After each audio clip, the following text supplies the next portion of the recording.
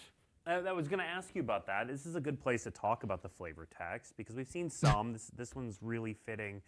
Now, Dylan, They really love talking taken about directly the from flavor. Show? Is there anything that's not from the show? Yeah, so about 90% of the flavor text comes directly from the show. There's so many like wonderful, iconic quotes that people know, love, and expect, especially for certain characters like Iroh. Like every single line he says, like, "Oh my God, this is perfect." Yeah. Some of the flavor text. They'll that probably you never both do it, said but could we was ever more get, about, like, no a one real talks world about universe this animal Beyond? in particular, for example, or this event that happens. I We wouldn't want it just, to be as modern, viewers, but watch could you it do and like a understand the context of what historical- things are. So we would write new, Some almost sort of like historical bestiary set. style I flavor remember they text, or used to like add some try to quips and avoid more to having kind of fit the tone and the actual flavor. quotes from But books whenever and stuff possible, we in the always flavor started with tags. something from They the did it in the show, early years, and then they there's a lot of stopped the doing it. expectation to I wonder if see we what could go you're back to familiar that. with, but then I don't to even know what present set I'd them in want. either the context you want to see Assassin's it in, Creed or isn't the real context world. that is though. brand No, new, not where we the are not the overlaying, MTV maybe real more world. larger, No, maybe my more God, oh, no. abstract creative Wizards, that does concept sound like here, something the core that Wizards you would know announce, and love to doesn't kind it? of reinstill and invigorate a new We've been experience inked to with deal with something that you have maybe watched MTV's 6 The or Real 7 or World. 9 or Remember 11 that times. show you watched back in Yeah, I certainly 1998? remember the point in the process where Dylan With that was one like, guy who was kind of a "Here is jerk. my extensive Now list he's on a of magic Iroh- card." Awesome Iroh lines. Where can we put these? Yeah, I on guess cards? we did see some. Wait, true. Yeah, I guess technically. All right, We did let's see take a some in look Assassin's at our Creed. next card. There it is. Oh, there it There's is. Honest work. 1 mana. Enchanted yeah, creature this opponent is- controls. When this war enters, tap enchanted creature and remove all counters Yeah, from so, it. I mean, this is Enchanted kind creature of, loses all of its this abilities is and is style a of Magic card citizen we've with seen base more power and of more 1 and 1 nowadays. We and refer to it tap usually 1 as a named weakness Humble protection Hill. style effect, Named that was Humble- kind of the most I feel like memorable they need to version write for that in us, at an least in the enchanted beginning. creature And that loses felt all very abilities flavorful and is a citizen this with base power moment and in the show toughness where, and Iroh 1/1 and Super are and kind of add hiding one as, colorless named Humble Merchant. I want enchanted creature right. is named refugee, Humble sorry, Merchant. There's got to be a better way to They're phrase hiding that. as, For some refugees reason, the way in that's worded, the classic named States. Humble So Merchant they're- at the end is they're so weird to me. pretending / honestly living. I think they learned that, humble merchants, humble tea merchants. So we But wanted to becoming an capture ordinary this, citizen and, is kinda we loved popular. just the general vibe of that. Now you creature's can become a hiding now. humble They're just merchant. In terms of like What exactly, season- what season is this mechanically, from? One of the things we found So I was, remember hey, this. He's like the bad guy, just right? the Well, I mean, in the part of the show classic I watched, maybe he style changes of and he ends up being the protection good guy. effect. He's kind of like the pretty bad annoying guy if it that's goes trying on to an kill earth-bended him, land. but So that but then led he us to this becomes kind of a different humble approach merchant. where you Book kind 2? of get to remove all +1/+1 counters and tap the creature, which is a Interesting. benefit. But then in exchange, that creature does get to tap for mana. So that's kind of. I'm the actually trade-off kinda of curious a to little see bit if they end up stronger in being one good way, a little bit somehow weaker in the another end. way. That helps it fit mechanically with what's going The on. Fire And I Nation. also think that tapping for colorless mana feels like they've become a team merchant, at least to me. Just like a little utility guy that's helping you out still. All right, now we are gonna move on to showing off some of the borderless versions of some cards that we saw in the debut video. We'll chat about the cards as well. We're not gonna just blow right by these. But let's take another look at Azula Cunning Usurper. All right, maybe we can actually read these So cards we now. saw, again, Azula, the Cunning main set version, Usurper. but we got the borderless 5 version mana on for a the right. 4/4. Well, let's talk a little Firebending bit about 2. what's going When it on with enters, it. target It opponent looks exiles a like non-token creature they firebending and a control. black card. There's a lot Then they going on exile here. a non-land card so from yeah, their firebending, graveyard. So non-token creature wanted and a card from to the graveyard. make During red your turn, you mana may because cast it cards felt so exiled with resonant, just Azula. visually And you seeing may the cast red them as mana though they had feels like flash. fire. Mana of any type may be So spent to that meant cast that, them. we were going to put it on a couple of non-red Okay. cards. Now, Okay. the way the commander All right. rules work. the Also reminder worth text mentioning, says I feel like this is gonna get people. This is gonna get people. Firebending. What color is this, chat? For commander. What color? What is the color identity of this card? Okay. It seems like most people know. Yeah. So it is. You are mostly right, chat. It is a demure card. I know if you play Commander, you're trained to look for any mana symbols, and they add to the color identity, right? So at a glance, you would think this would be a Grixis card.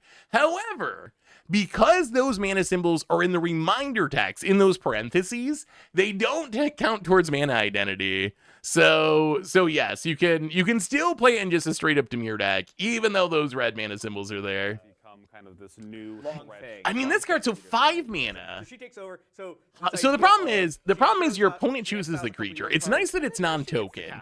So if your opponent has a random 1/1 around or something, it's kind of meh. If your opponent doesn't have, and they only have one good creature, then this is going to be insane. sided here, done by Tony Infante. But your opponent Couple is of choosing cards these stack up. cards. I'm Target curious opponent if you guys are exiles a looking at non-token this. creature. This is maybe Then a they feel exile a non-land together card. as They do go together, and there is a very specific scene that I they mean, all I kind of guess you gotta blink it a bunch. Like, once you start blinking it, Let's take a look at Firelord Azula. Firelord Azula. Now this one is Grixis. 4 mana 4/4. Okay, decent stats. Firebending 2. Whenever you cast a spell while Firelord Azula is attacking, copy that. Oh my god. It's attack spell Monicon. Throne and descent in terms of her mental. Oh, that's but, a yeah, in the really final cool duel, commander. here we see, That's actually, Azula see, for that's a her really, really cool card to take temporary advantage of strength. firebending. Like, we've already been talking about how you gotta do But everything yeah, during again, combat just to kind take of, advantage of the we found, firebending mana. firebending was a really This fun is mechanic. like Worked the with a lot coolest of card cool to take users advantage of that. using it, and in this case, You can right, play flash finding ways to creatures, you can be play able to, Vidalcan Ori, cast like, spells any in way the to middle of cast combat, things instants, of course, during and ways combat, of granting essentially. flash And you even or get to make other mana for it, and then you get cards. 2 of If them you instead of have flash 1. naturally, you can really do some awesome stuff. This might be my favorite. This might be my favorite commander. Also, if you are This might be a my fan favorite and commander playing from Firelord Azula, and from maybe the set somebody so has far. watched It Surge actually and seems uses the full protection powerful. and goes, oh, what a nice And it doesn't feature. have any there's no once per turn restriction or anything. So you can like go to combat attack, dark ritual, get 2 dark rituals, make 6 mana. Like, could you imagine attacking with this and then storming off during combat? It's just such a cool idea. Yeah. I think this card's actually, I mean, 4 mana 4/4 is good baseline stats too. It does need to attack to really do Really anything. communicate her goals. So it's not going to do anything right away, which is kind of a potentially a mark against it for standard. Yeah, it's important to kind of display Azula. But if you can as build around it, its power ability component, seems just like you did with Hunters. very, very We get strong. so much more close-up screen time with Azula. That's why we also try to keep her a little bit closer to the frame because her I like this middle treatment. I don't know what's going on in this treatment. All right, now let's take a look at the main and booster fun versions of Aang at the Crossroads / Aang. So is this card good? Aang at the So Crossroads. we haven't in this. 4-drop show, Bant we did a little bit 3/3. again in When the it first enters, look, but talked about the sort of the you can get a growth creature of from your Aang top season 5 cards. onto the Didn't battlefield with even mana value touch 4 or on less. it, but, That's where gotta be is good, this right? That's gotta be version of good. Aang at in the That's story? And then it flips into a 4/4 whenever another creature leaves the battlefield. Where he has, And it turns into a he's picked up 4/4 Earthbending flying that gives your along the lands way, vigilance. in And the beginning of combat Earthbends 2. So it's this kind of front side 6 kind of power, has sort of, Aang since you searches. Earthbend. He's a search Oh, it's engine, once you top start 5 flickering cards it or to try blinking and it, it find becomes creatures. absolutely In this book, wild. not only he, I starts actually out think this card is searching just for good, his though. Earthbending teacher, I actually think and it's just often eventually good. finds her, and then spends a lot of the rest Even of if you the don't searching blink it. for Like, I his think it's long actually lost just good best enough. friend, Alpha, who he also does A eventually 5 find. mana 3/3 flyer that comes But, along with a in particular 4-drop down here, and then we flips can into see, something when the other better. creature leaves the battlefield, I think this might actually be the best of and the, that sort of at representing least for the 60 fact card that formats. very This might end be of better than finale, the Mythic Gang, he, actually. The one that if you can firebend and earthbend, you do all the has sort of bendings, it transforms locked or whatever. himself out I actually feel like of, this card is much more, against Guru Pratik's instructions, much he more kind of goes to realistic help as his friend. He sort of as a locks standard himself out of card. the Avatar state, but when he sees, his friends particularly. That's true. If you get a Katara, market back Guru walker, it does danger, flip. he sort Oh, of I think you'd rather like spin into a reaccesses the Avatar Biza state. or something In and get case like maybe this someone plus a big hasn't body, seen and then the show, I eventually won't it's gonna spoil flip. exactly what happens right after that. But we see kind of here is his, this card's really telling the story overall. It does die to of lightning his bolt. book That is two true. journey. And as you But mentioned, the thing we've that seen a it couple get, different like, I guess if you Aang. whiff, it's We gonna be, saw a it's gonna be really one bad. But color assuming Aang you that don't whiff with its airbends. ability, Here's a 3-color you still Aang get that airbends, to, and we've seen a 4-color Aang that firebends. you still get to keep the body So I don't know, around. There might be one. We're not big. missing. We're not big on patterns. Yeah, no, 3 seems right for the. Yeah. For us, Why is he got the- 3 Aang cards the felt spear right. dies there? 3 elements felt right, and so that is what we decided to do. At least until further notice. Talk a little bit about this being colorless on the backside as well. Yeah. So one of the things that to me, and this Why honestly is it something colorless that, on the just came backside? From my own wishes, which was that basically I felt that it was really important that the avatar state, so the backsides of all the Aangs represent him really entering into that full-on avatar state moment. And so to me, I felt like, kind of at that point is when the avatar sort of transcends kind of being just like so you can Transcends see, color. he's a human avatar on the front. He's just an avatar on the back, and he goes from being many colored to He's being an one-colored. ally on the back. The He's idea not of the just an avatar state avatar. is spiritual transcendence that goes beyond. Okay. color. What do you think of that argument? I guess I haven't seen Aang in whatever state this is yet. I don't think in the show. He transcends color. Huh. A really cool way of just. He upping becomes, the yes. ante. And we saw this not only. In He Aang turns cards, into but also Emrakul. On the we've seen one double-faced saga which has Avatar Kuruk on the back, and Kuruk is also colorless on the back. Yeah. So that's kind of a through line of the back. I do like this Avatar card, states though. Are always colorless. That not only gives you. What that do we have? feeling of What have we they've- seen they've so far gone that above and actually is going to be beyond good what for standard? the kind of standard way for them to work, but they also all get to have really cool bleed through art on the back. That even in the main set. You get to see kind of art that extends beyond the normal frame. This does not look like a colorless. The borderless one does All not right, look colorless one to me. Final card I actually to missed look that it at. was color. One final The card. last card you made. The last. The last Nice. Angikai. Yeah, again, we showed the main set version. We read this one Again, earlier. The art Is this just card busted? fantastic from Dominic Mayer. 2 mana. Mayer do all of these Your or thing just fights mana? their thing. You make You're red really mana gonna equal wanna to see the amount them of excess all damage you together. deal. That's So all if you I'll have a say. 5/5 and you fight a Yes. 2/2, you get 3 mana. Interesting And until point. end of turn, you don't Yeah, lose unspent red awesome mana. It steps player and pick, phases though. end. So But even yeah, without the the last fighting Angikai, part of it, the really trick of this card, this is going to be probably super an memorable moment, essential one of the coolest, in for firebending, right? This is a card that you can go to combat, you can firebend, you can make a bunch of mana, and then you can cast this so you can keep your mana to your second main phase. So that huge ritual we were talking about earlier that they spoiled a couple days ago, where the comet, whatever it was called, where did the comet go?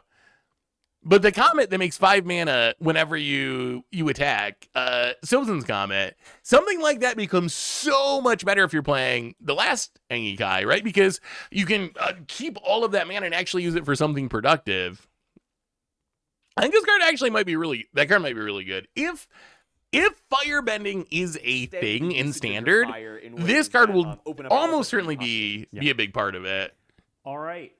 We are just about done. Oh, we've reached the end. A couple other things, just some small things, but that's what we have for the main set. Is there anything you want to land on? Anything you're excited about for people to discover during preview season? I'm not excited at all, really. No, I'm excited about everything. Obviously, Yes, it's too much obviously. to- All right, we've watched our spoilers, so let's look at these cards. And then we got to do a little spoiler. Man, they spoiled a lot of cards today. Then we got to do a little spoiler video for the YouTube. So what sticks out to you? I will say, after seeing these cards, I'm even more excited for this set. There's nothing that jumped out to me right away as like, oh my god, this card is so. I don't see a VV or something yet, which is probably a good thing. I think standard could use a little bit less VVs, a little powering down perhaps. I feel like this card, I know it's 6 mana, but it seems like it could be really powerful. The fight spell we were just talking about actually seems like that could be very, very important. What does this do? Avatar of the Kuruk. 4 mana. First 2 lore counter, Sky 2 draw a card, Sky 2 draw a card. So essentially a Serum Visions, and then third lore counter flips into a 4/3. When you cast a spell, create a 1/1 colorless spirit creature token with this creature can't be blocked or can't block or be blocked by non-spirit creatures. Exhaust, waterbend 20. Take an extra turn after this one. I mean, okay. So extra turn, that's the extra turn one. We finally found it was on the backside of the saga. Wow. Okay. So on one hand, you gotta do a whole bunch of. You have to play a 4 mana saga. You gotta wait a couple turns for it to flip. You do get to scry and draw, and then it's 20 mana, and it is an exhaust ability, so you only get to use it one time, right? I'm curious what this guy did in the story now. Yeah, the exhaust means you can't just go infinite with it. This would be kind of a miserable card if you could go infinite, right? If it wasn't exhaust and it was just like, oh, if you get this and get up to 20 mana, you take infinite turns. I guess getting to 20 mana is the challenge there, but still, that would probably not be very, very enjoyable. I feel like this card's probably not like, man, I want to say it's not a competitive standard card, but maybe Maybe it is. It just feels slow to me, but we're moving away from the VV Cauldron meta, so maybe a little bit slower card will be more realistic once we get to whatever bannings we get and stuff. But if you think you play this on turn 4, turn 5 you get the second lore counter, turn 6 you flip, and then you need 20 mana and or creatures and or artifacts. I mean, it's a fun challenge. It might be one of the best. Might be one of the, but you don't even win the game though. You get one extra turn. I was gonna say it might be one of the best against the odds cards, but I'm not sure if one extra turn is actually enough. I don't believe you can Cauldron it because the front side is a Saga, right? So Cauldron would only see the Saga side. It wouldn't see the creature side. So Saga, yeah, Cauldron is not gonna do what you want because the front side is actually a Saga. I think Boiling Rock Rider, I think that card has a chance to be good. I'm very intrigued by Badger Mole Club. 2 mana 2/2, enters Earthbend 1. So you turn one of your lands into a creature, and then your creature is tapped for an additional green.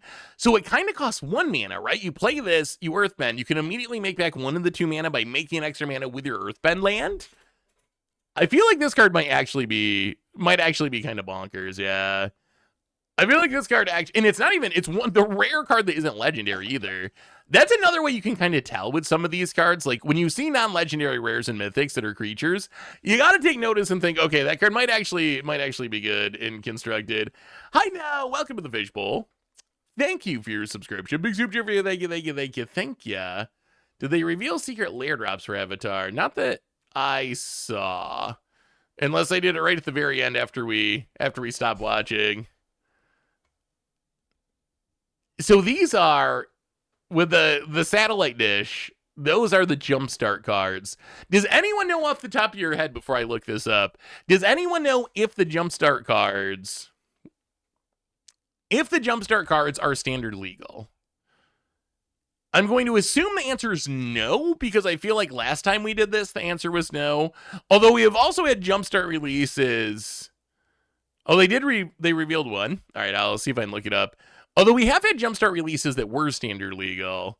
So until I look it up, I'm going to assume the answer is no, but maybe. All right, here's the secret layer apparently.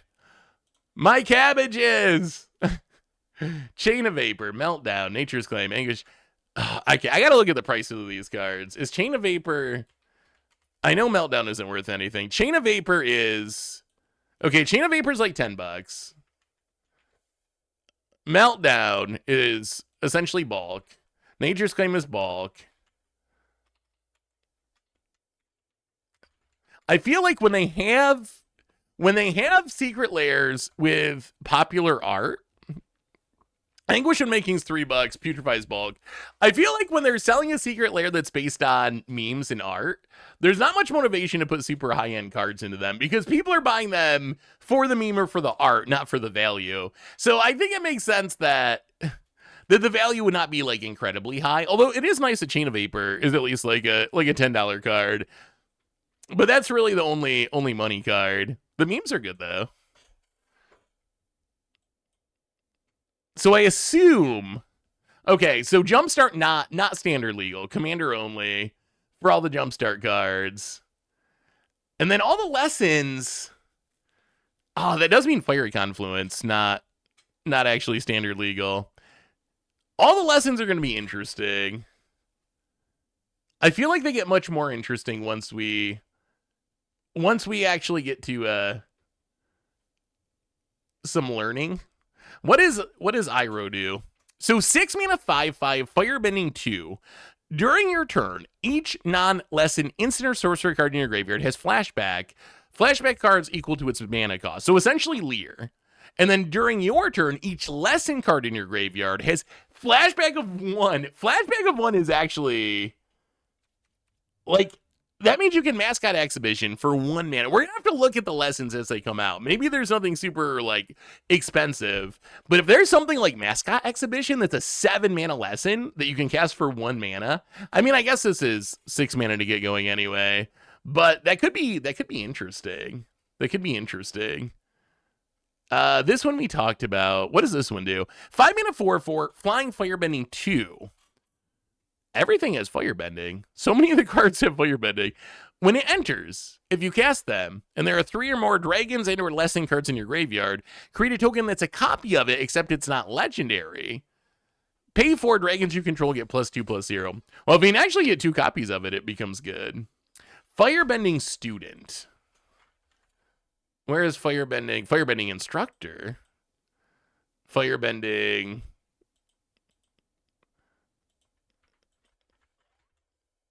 Firebending Student. 2 mana. Prowess for a 1/2. So, Monastery Swift Spear +1 mana. Firebend X, where X is the creature's power. I could see that. No, actually. Oh, that card's actually kind of gross. No, that card, I think that card's actually really good. Because you can cast spells pre-combat to pump it with prowess, attack, get a bunch of mana, cast more instants to pump it even more, and maybe kill your opponent. Yeah, I think Firebending Student looks like a pretty good standard card. Maybe even outside of standard, although it's a monk, not a wizard. I could see it being like a historic card if it was a wizard. What is Dragonfly Swarm? 3 mana, star 3, flying ward 1. Power is equal to the number of non-creature, non-land cards in your graveyard. When it dies, if there's a lesson in your graveyard, draw. Oh, so it's essentially Enigma Drake. It's Enigma Drake that cares about more things in your graveyard. I mean, we played Enigma Drake before. Is that all? Have we looked over all the rares? For Azula, I feel like we're looking at the same cards again and again. Oh, this one. What does this do? Soka. Jeskai. 3 mana, 3/3 Menace, Prowess. Other allies you control have Menace and Prowess. When you cast it on creature spell, create a 1/1 white ally creature token. I mean, that's a really powerful card. That is definitely a very powerful card. In Commander. I don't know about in Standard. Huh. Well, I gotta say, I'm curious. Secrets of, let's look at secrets.